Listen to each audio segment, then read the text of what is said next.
उत्तर प्रदेश के यशस्वी मुख्यमंत्री श्रीमान योगी आदित्यनाथ जी, लखनऊ के सांसद और भारत सरकार के हमारे वरिष्ठ साथी श्रीमान राजनाथ सिंह जी,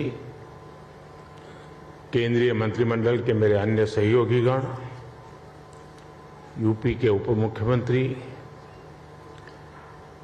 राज्य सरकार के मंत्रीगण, विधानसभा और विधान परिषद के स्पीकर महोदय, यहां उपस्थित उद्योग जगत के सभी साथी, अन्य महानुभाव, देवी और सज्जनों, सबसे पहले तो मैं उत्तर प्रदेश के सांसद के नाते, काशी के सांसद के नाते निवेशकों का स्वागत करता हूं और निवेशकों का मैं इसलिए धन्यवाद करता हूं कि उन्होंने उत्तर प्रदेश की युवा शक्ति पे भरोसा किया है। उत्तर प्रदेश की युवा शक्ति में वो सामर्थ्य है कि आपके सपनों और संकल्पों को नई उड़ान, नई ऊंचाई देने का सामर्थ्य उत्तर प्रदेश के नौजवानों में है। और आप जिस संकल्प को लेकर के आए हैं, उत्तर प्रदेश के नौजवानों का परिश्रम, उनका पुरुषार्थ, उनका सामर्थ्य, उनकी समझ, उनका समर्पण आपके सभी सपने, संकल्पों को सिद्ध करके रहेगा, ये मैं आपको विश्वास दिलाता हूं। काशी का सांसद हूं तो एक सांसद के नाते मैं ये लोभ छोड़ नहीं सकता हूं, मोह छोड़ नहीं सकता हूं। तो मैं इतना तो चाहूंगा कि आप लोग बहुत व्यस्त होते हैं, लेकिन कभी समय निकाल करके मेरी काशी देख के आइए। काशी बहुत बदली,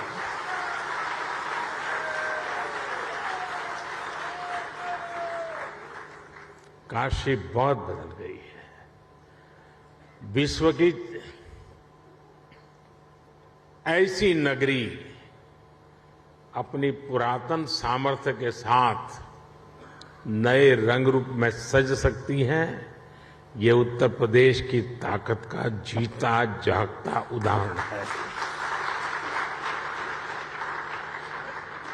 साथियों, यूपी में 80,000 करोड़ रुपए से ज्यादा के निवेश से संबंधित समझौते यहां हुए हैं।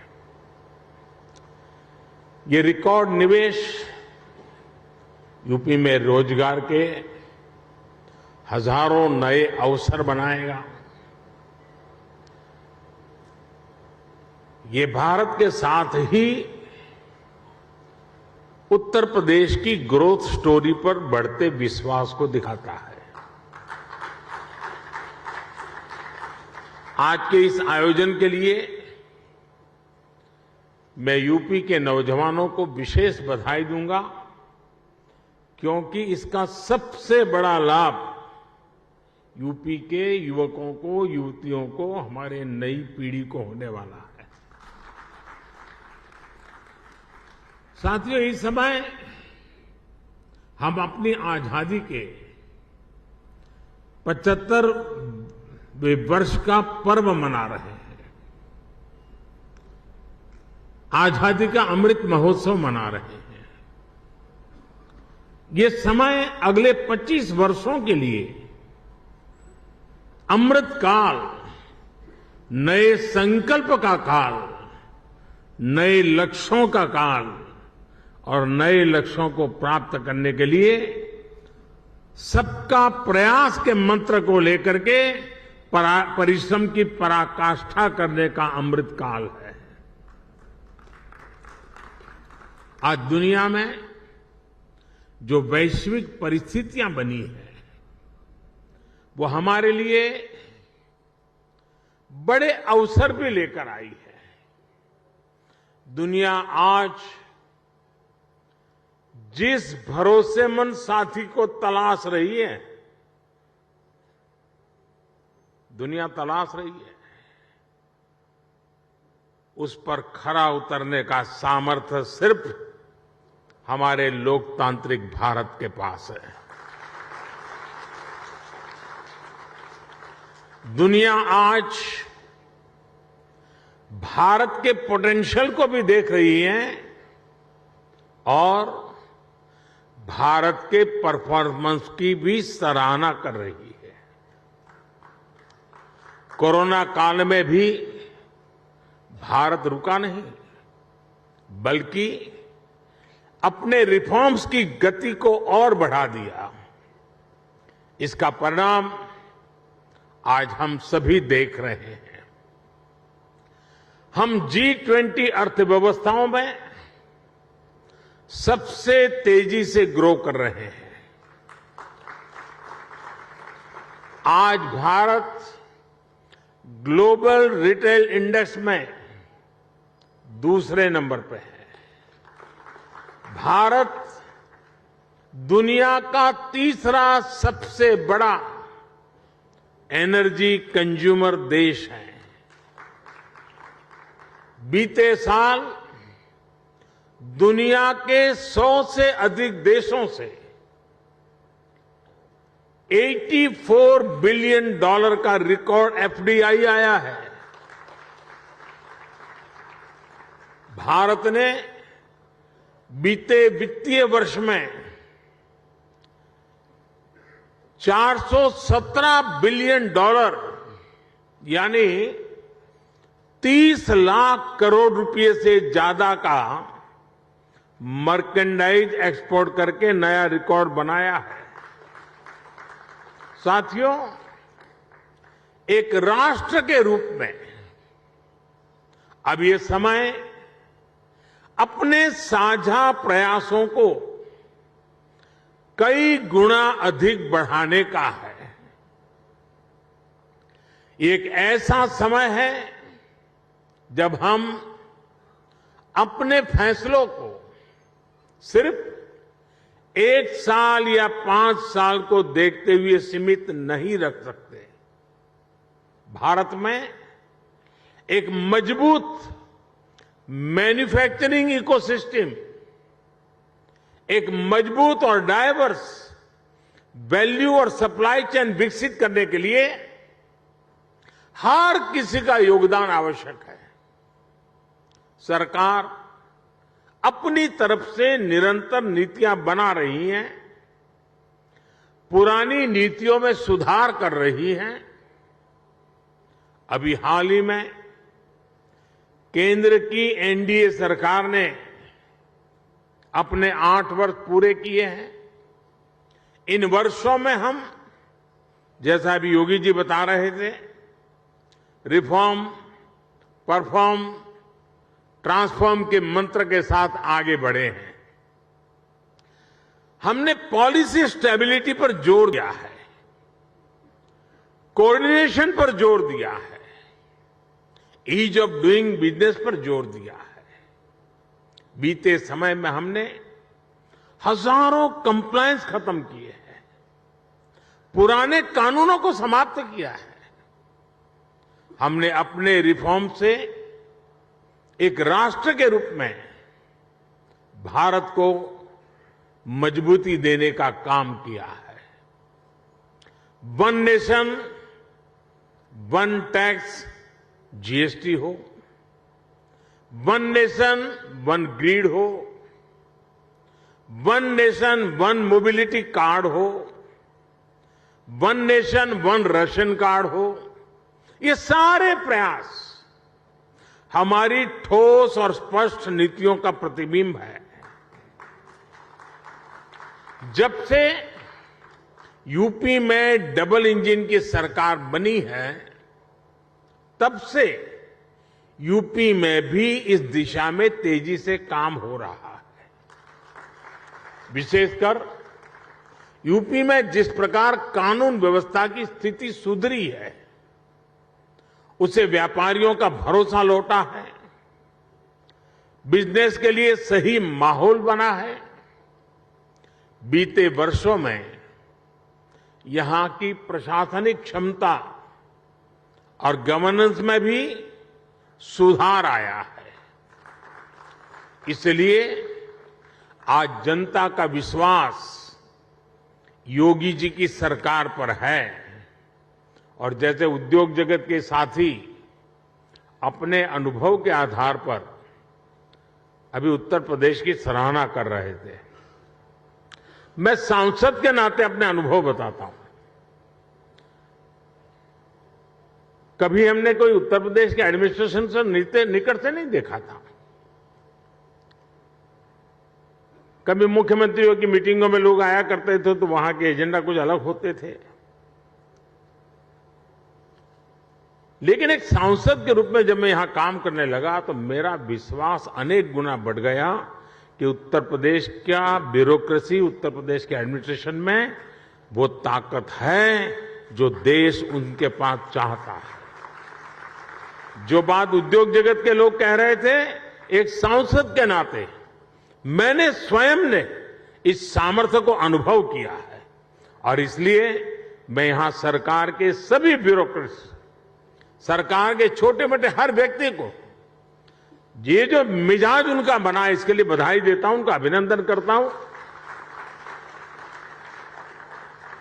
साथियों, आज यूपी की जनता ने 37 साल बाद किसी सरकार को फिर से सत्ता में वापस लाकर अपनी सेवा की जिम्मेदारी सौंपी है। साथियों, उत्तर प्रदेश में भारत की 5वें-6ठे हिस्से की आबादी रहती है, यानी यूपी के एक व्यक्ति की बेहतरी भारत के हर 6ठे व्यक्ति की बेहतरी होगा। मेरा विश्वास है कि यूपी ही है जो 21वीं सदी में भारत की ग्रोथ स्टोरी को मोमेंटम देगा। और इसी 10 वर्ष को आप देख लीजिए, एक उत्तर प्रदेश हिंदुस्तान का बहुत बड़ा ड्राइविंग फोर्स बनने वाला है जी। ये 10 वर्ष आपको दिखाई देगा, जहां परिश्रम की पराकाष्ठा करने वाले लोग हों, जिस प्रदेश में देश की कुल आबादी का 16% से अधिक कंज्यूमर बेस हो, जहां 5 लाख से अधिक आबादी वाले 1 दर्जन से ज्यादा शहर हो, जहां हर जिले का अपना कोई न कोई खास प्रोडक्ट हो, जहां इतनी बड़ी संख्या में एमएसएमईज हो, लघु उद्योग हो, जहां अलग अलग मौसमों में अलग अलग कृषि उत्पादों, अनाज, फल, सब्जियों की बहार हो, जिस प्रदेश को गंगा, यमुना, सरयू समेत अनेक नदियों का आशीर्वाद प्राप्त हो, ऐसे यूपी को तेज विकास से भला कौन रोक सकता है। साथियों, अभी इस बजट में ही हमने गंगा के दोनों किनारों पर, भारत सरकार के बजट की बात कर रहा हूं, 5-5 किलोमीटर के दायरे में केमिकल फ्री नेचुरल फार्मिंग का कॉरिडोर बनाने की घोषणा की है। डिफेंस कॉरिडोर की चर्चा तो होती है, लेकिन इस कॉरिडोर की कोई चर्चा नहीं करता है। यूपी में गंगा 1100 किलोमीटर से ज्यादा लंबी है और यहां के 25 से 30 जिलों से होकर गुजरती है। आप कल्पना कर सकते हैं कि नेचुरल फार्मिंग की कितनी बड़ी संभावना यूपी में बनने जा रही है। यूपी सरकार ने कुछ वर्ष पहले अपनी फूड प्रोसेसिंग नीति भी घोषित की है। मैं समझता हूं कॉरपोरेट वर्ल्ड के लिए, और यहां जो उद्योग जगत के लोग हैं उनसे मैं आग्रहपूर्वक इस विषय पर कहना चाहता हूं।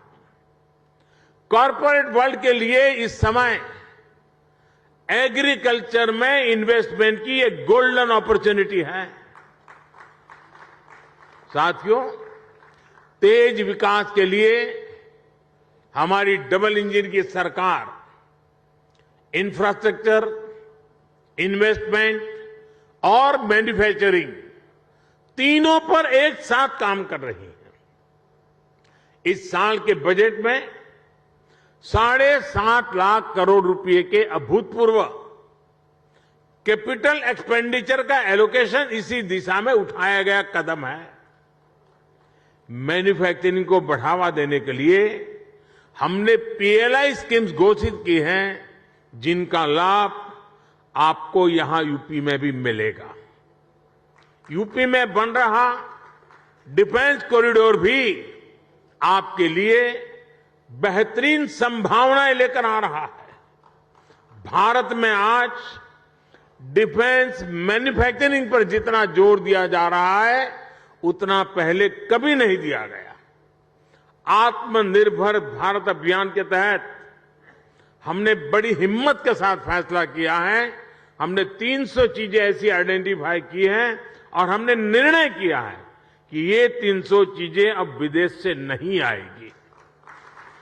यानी मिलिट्री इक्विपमेंट से जुड़ी हुई ये 300 चीजें हैं।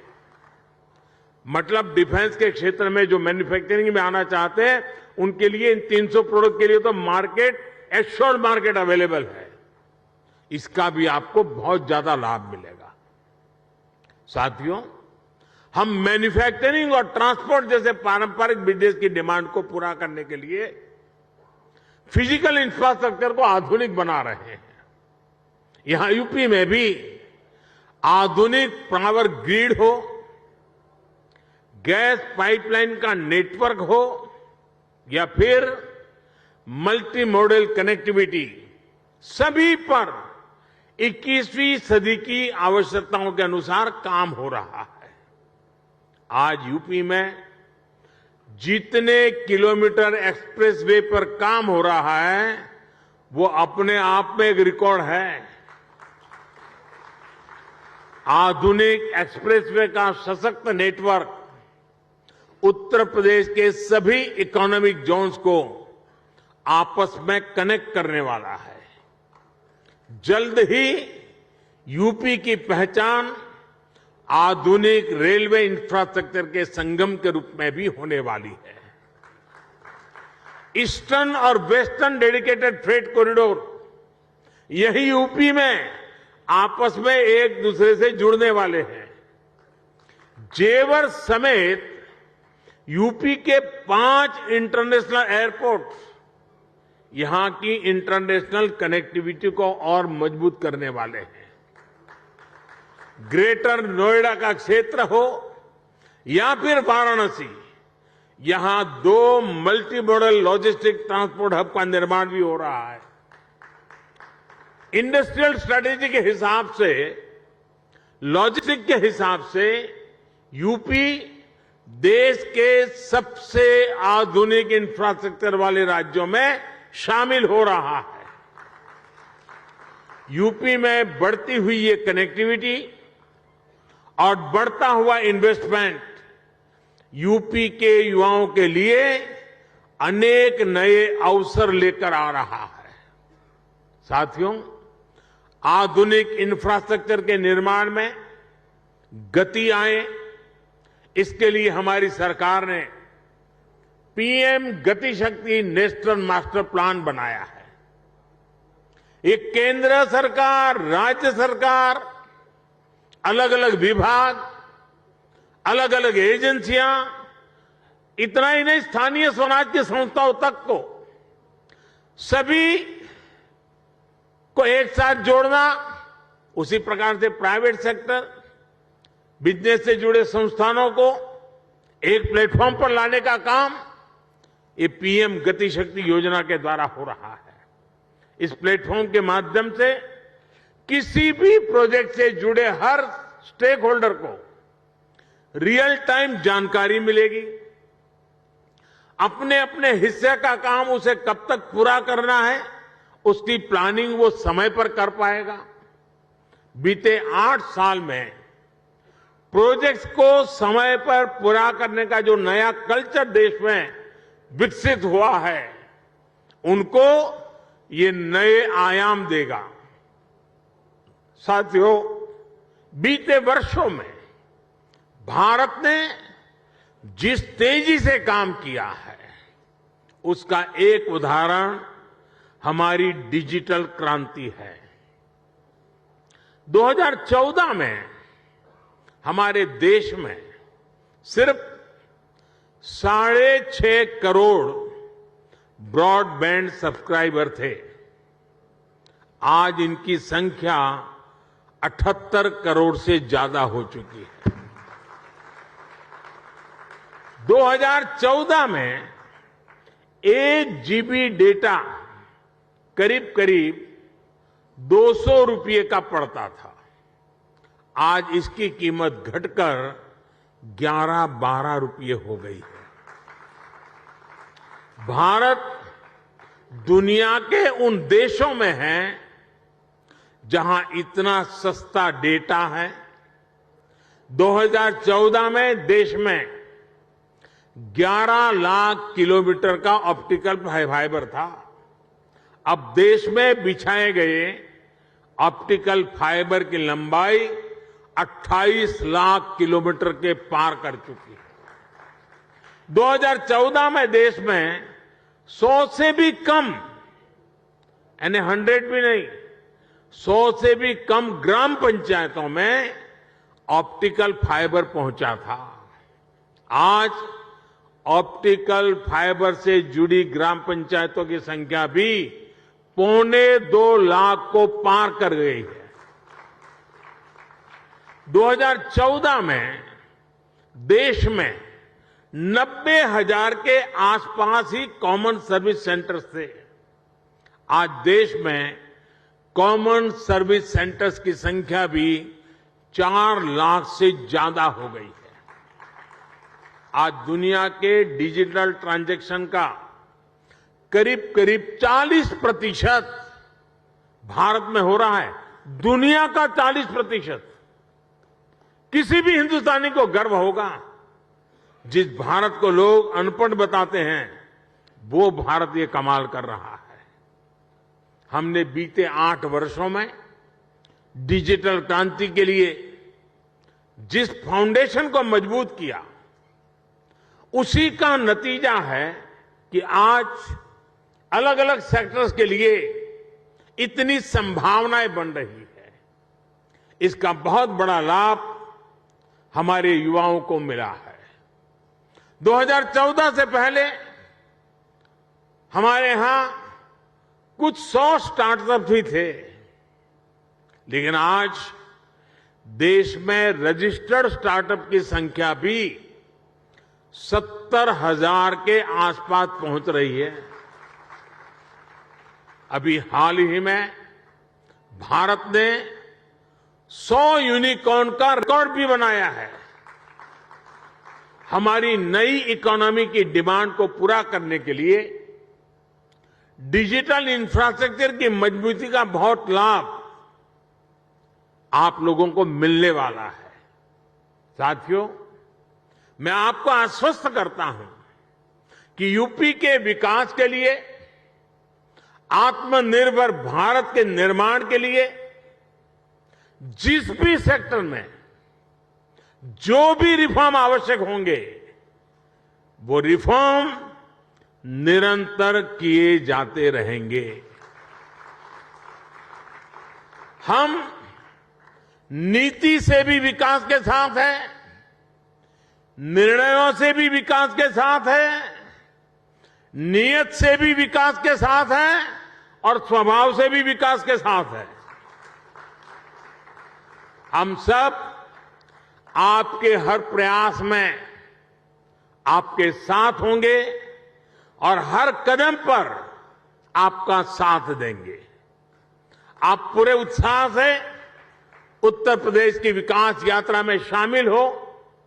उत्तर प्रदेश के भविष्य का निर्माण आपके भविष्य को भी उज्जवल बनाएगा। ये विन विन सिचुएशन है। ये निवेश सभी के लिए शुभ हो, सभी को लाभ देने वाला हो। इसी कामना के साथ इति शुभम कहते हुए आप सभी को बहुत बहुत शुभकामनाएं। धन्यवाद। खबरों के निष्पक्ष विश्लेषण के लिए सब्सक्राइब करें Jantantra TV and press the bell icon. Never miss any update.